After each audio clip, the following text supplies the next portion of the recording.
one Adeola Fayem, who alleged on social media and Instagram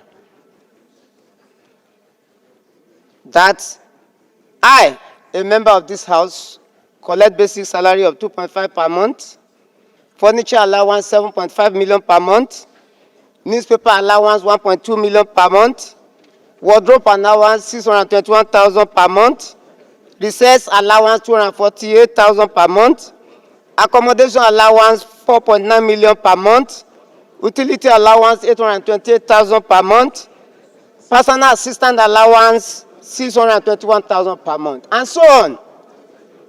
And very interesting for you to know that this Adeola Fayehun does not reside in Nigeria, he's in UK. And this is the same person, December time, when one of our colleagues, maybe by mistake, said trailers of rice were given to members of National Assembly. This same lady was spreading it everywhere that you should ask your representatives, where is your trailers of rice? So if this house does not take a stand on this and take a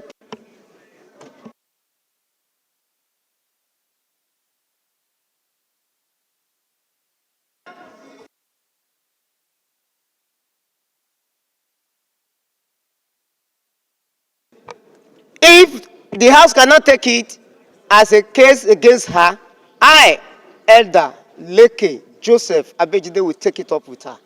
Because in my own constituency, this is what is now spreading around, that I take this amount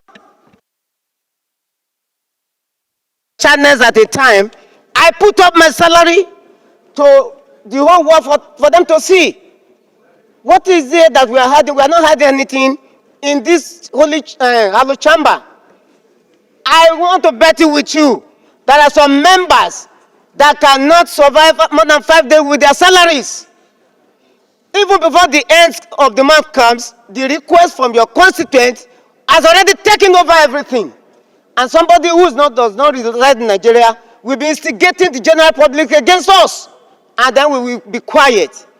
This is the privilege that has been breached against me. And I believe by extension to all members of this house. The prices of commodities in market, the standard living condition of the people is sympathetic. So it is very terrible. And here we are, fighting for trade union living condition. I agree, they constitute 13% of the population of this country. But go to equity with clean hands. Do not, in doing that, suffocate sectors like hospitals, where if it is not run, Nigerians will lose their lives. The primary responsibility of government is protecting the life and properties of its people. If the action of trade union, which is legitimate, negate those essential services, I don't think they will be doing fair to the people of this country. Finally, sir, they should not give wrong information. I understand personally with the opinion of the trade union, but why will you go to media and say a salary of political office holders, National Assembly of that matter? I don't receive the money that they publish in the front pages of newspaper. In the name of advocating for your standard living condition, don't give wrong and lie information about institutions. It's done inside the public against. We are concerned about the trade union, but Mr. Speaker, we should be more concerned about the over 2 million Nigerian population who are suffering, 200 million who are suffering, who doesn't have food to eat, who cannot buy kerosene, who cannot pay school fees for their children, who doesn't have shelter to stay at home. We should remember, we must be proactive, call that bill, adjust it, call for public hearing, stakeholders should consider that. If we have done our job, federal government will not be doing what they are doing now. Thank you, Mr. Speaker. Thank you. I think we've had enough on this. I'm just going to put a question. Issue. But the major thing is, the issue is not whether government want to pay or not, but how much are they paying? How much are they paying? I don't know whether we can propose that government should pay about 250,000 as a minimum wage. So the issue is not on, and I blame the leadership too. even in government. But what the leadership and the government did was behaving like somebody who is staying in somebody's house. And your rent expire on the 31st of every of the previous year. Then on the 30th, you now run to your landlord to say, I beg you, I beg you. That's exactly what people did. Because Labour give enough time for them to stop so that this issue can be trashed. But the leadership and even government were dilly-dallying until they pronounced strike. Thank you. Thank you, Honorable Jimmy. This issue is quite timely, and I must commend the mover of this motion. It is a topical issue that is burning in the country and needs to be discussed. First and foremost, I would like to state that you cannot end hardship with more hardship. What the actions of the labor unions has created untold hardships to the Nigerian masses for whom they are fighting a cause to elevate their living standards. There are so many deaths over the last 24 hours due to the lack of power, so many losses in business. A lot has happened. And like the Right Honorable Deputy Speaker stated, there are laws that guide strike actions, and there are areas that cannot be touched during strike actions. And one of such is power, the media houses, among many others. This action is quite inhuman, considering the untold hardship this has caused. However, to the crux of the matter, I believe that the Nigerian worker is in a dire state. I believe that there is need for a better living condition for the Nigerian worker. In a country where the minimum wage is 30,000 and the bag of rice is about 70,000 naira, my dear colleagues, this is in no way justifiable. We cannot keep our heads high and look at this happening. We have an urgent need to intervene as the people's voice to make sure that the executive does the right thing. The living conditions of the Nigerian worker are in a very poor state. Light is expensive, fuel is expensive. People barely eat. People barely eat. Transportation has become something else. Certain workers cannot even, their salary cannot even afford transportation for a week to come to their places of work because where they live is far from their offices. So there's an urgent need, like the motion states, for us to do something as a parliament, to call on the executive to please look at it and look at it with positive light. And I hope this motion passes in this House with the speed of light. Thank you very much. I so submit. My respected colleagues, once again, my name is Engineer Aderemi Oseni. I represent the good people of Ido Ibarapa East Federal Constituency. I want to sincerely appreciate this, the mover of this motion. And having said that, I want to appreciate all the people, my senior colleague and honorable members that have spoken on this issue as well. Few things that we need to address on this issue has to do with our position as an organ of government.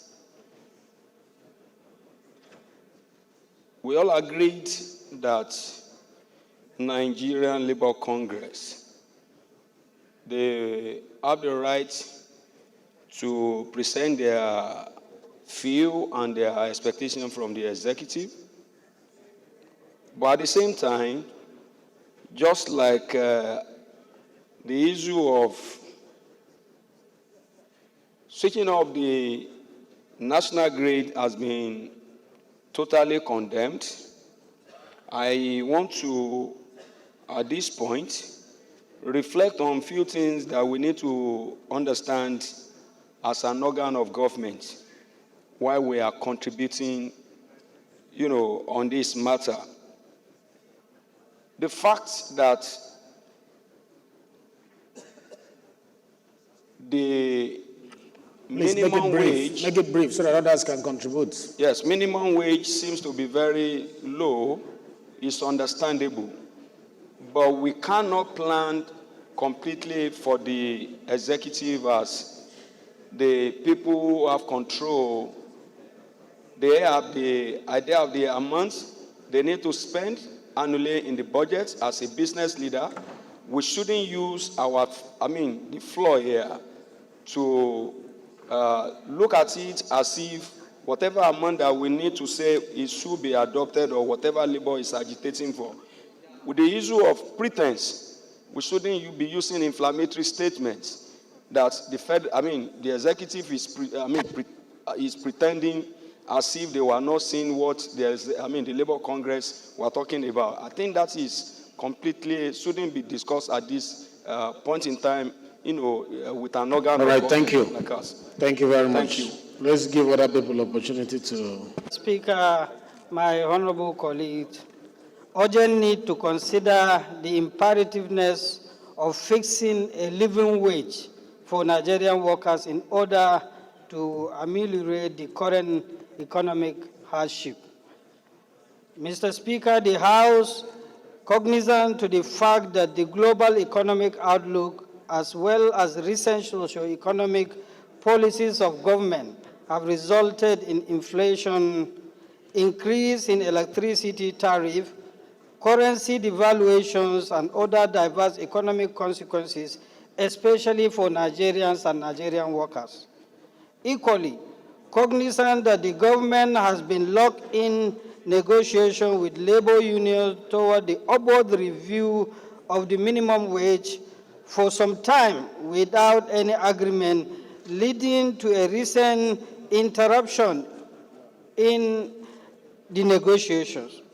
Commend government for showing absolute commitment by imploring the labor unions to return to negotiation table.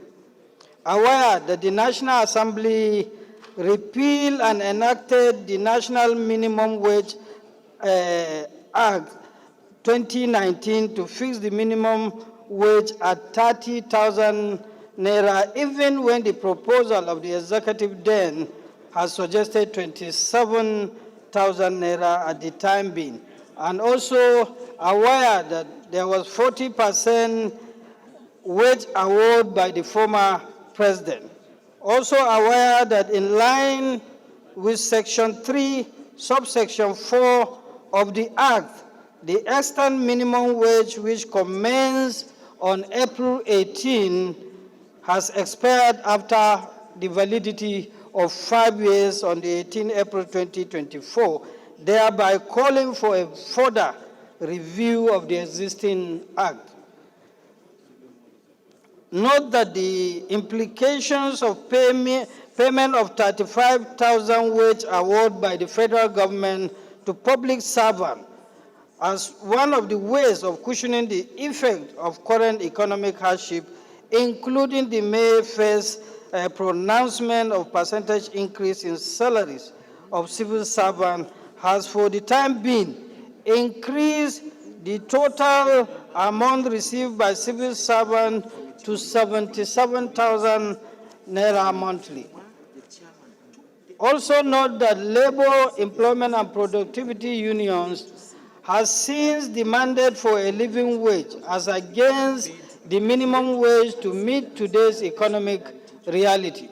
Mr. Speaker, my honorable colleagues, I want the House to resolve, commend labor unions for their commitment toward negotiating a new living wage for Nigerian workers at this very critical period, and resolve to call off the strike in the interim. Urge government to redirect the focus of negotiations from fixing a new minimum wage to fixing a realistic living wage for Nigerian workers. Urge government to further consider the downward review of electricity tariff to reduce the sufferings of Nigerians. Mr. Speaker, my honorable colleagues, I hereby move these very important and timely motions for the House to consider and look into it. Thank you, Mr. Speaker. The labor unions have also shown commitment in ensuring that this matter is resolved, even though the leadership raises a very important issues to the Nigerian Labor Union. Particularly, is normal and is also legal for any union to go into strike to show their protest. But in most cases, there are essential services that also need to be given a very serious considerations. Information is available on Monday that there was no work, and yesterday morning, Mr. Speaker, a lot of lives were lost. Hospitals were not working, electricity has been shut down all over the country, and this is very serious. I appeal to the labor unions and the government to ensure the 1 week provided for these discussions, let it be resolved. And in a situation that we could not achieve anything, then they have to consider special and essential services. Also, Mr. Speaker, I also want to commend the leadership of National Assembly for initiating the negotiations and discussions between the executives and the labor union. I also want the National Assembly to look at the Minimum Wage Act, which was valid for 5 years. Then we need to also look at it. I am also appealing to every Nigerian who is represented by a very respected honorable colleague in this chamber to support these motions and let it get the light of the day. Thank you, Mr. Speaker, and God bless.